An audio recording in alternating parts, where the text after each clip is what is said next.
there in Japan and telling some of the important action points which could be there. Thank you so much. May I now request Dr. Jon Creyts, Chief Executive Officer of Rocky Mountain Institute, to give his leadership address. Over to you, John.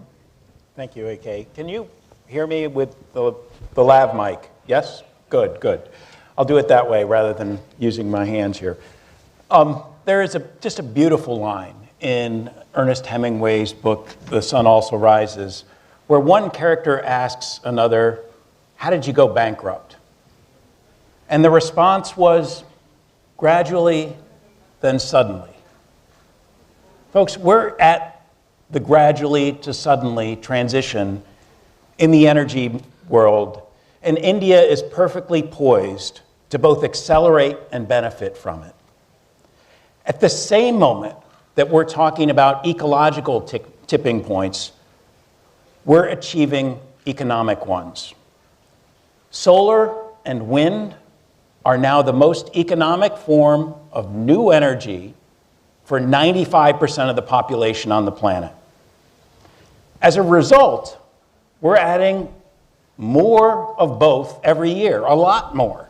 And in fact, this year and every year going forward, we're going to add more renewables than we have growth in energy itself, in our energy appetite itself, right? Which means, and here I'm going to differ from you a little bit, Suman, right? Which it means that we have peaked fossil fuels. And that is something that certainly RMI, was talking about a year ago, but since we've been talking about it, IEA has come forward and said the same thing. And now just 3 weeks ago, BP and their analysis, again, not Shell, but BP, a leading global major, has come forward and said the same thing. So as we continuously increase the amount of these economic renewables, we're going to accelerate the downward slide of fossil fuels. And this cheap energy supply makes all sorts of other changes in the global economy both possible and profitable, ranging from batteries and vehicle electrification to heat pumps and hydrogen.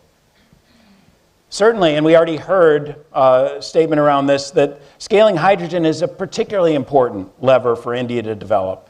And it's already taken great strides in the launch of its green hydrogen mission.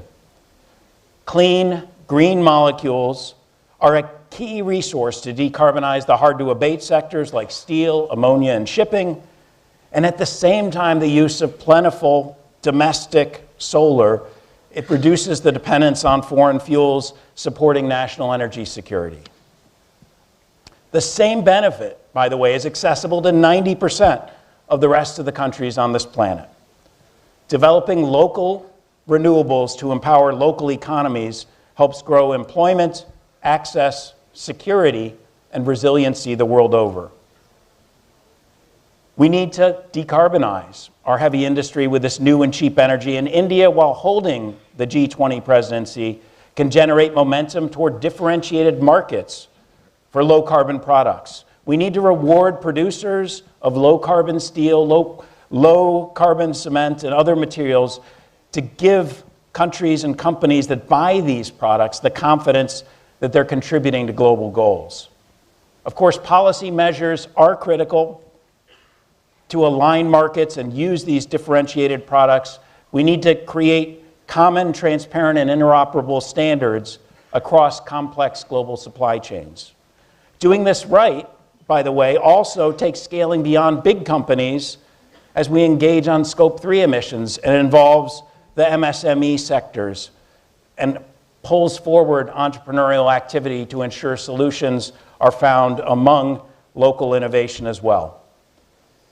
This moment of great economic opportunity can be a moment of democratization for the world as well. Distributed renewable energies such as rooftop solar and mini grids can not just help decarbonize electricity, but also provide the resilience, the local jobs, the better social outcomes that we all want and need. Energy consumers are important drivers of the clean energy transition. This is apparent across the range of incentives that spur consumer adoption to scale EVs and solar policies. International platforms for peer learning can play crucial roles in sharing lessons. We can't get to 100% clean without engaging 100% of the global population, and all can share in the dividends of this transformation. But to do so, we need to invest up front in order to achieve the long-term returns. Hence, financing is the critical need for emerging markets and developing economies, where the focus must be on pushing the envelope on MDB reforms that can help unlock private capital for net zero aligned investments across the global south. India, again with its leadership and presidency of the G20, can facilitate collaboration design of innovative financial instruments that can help attract capital flows in developing economies from everything from zero emission vehicles to rooftop solar to net zero construction to big industrial investments in green production. Building on its commitment to ensure sustainability of all communities, as outlined in the LIFE initiative, India is in a strong position to catalyze global change. It can play an active role in ensuring G20 deliberations accelerate innovative low-carbon technologies, mobilize finance for the global south, and focus on the interventions that bring forward marginalized communities to help them better participate in the energy transition.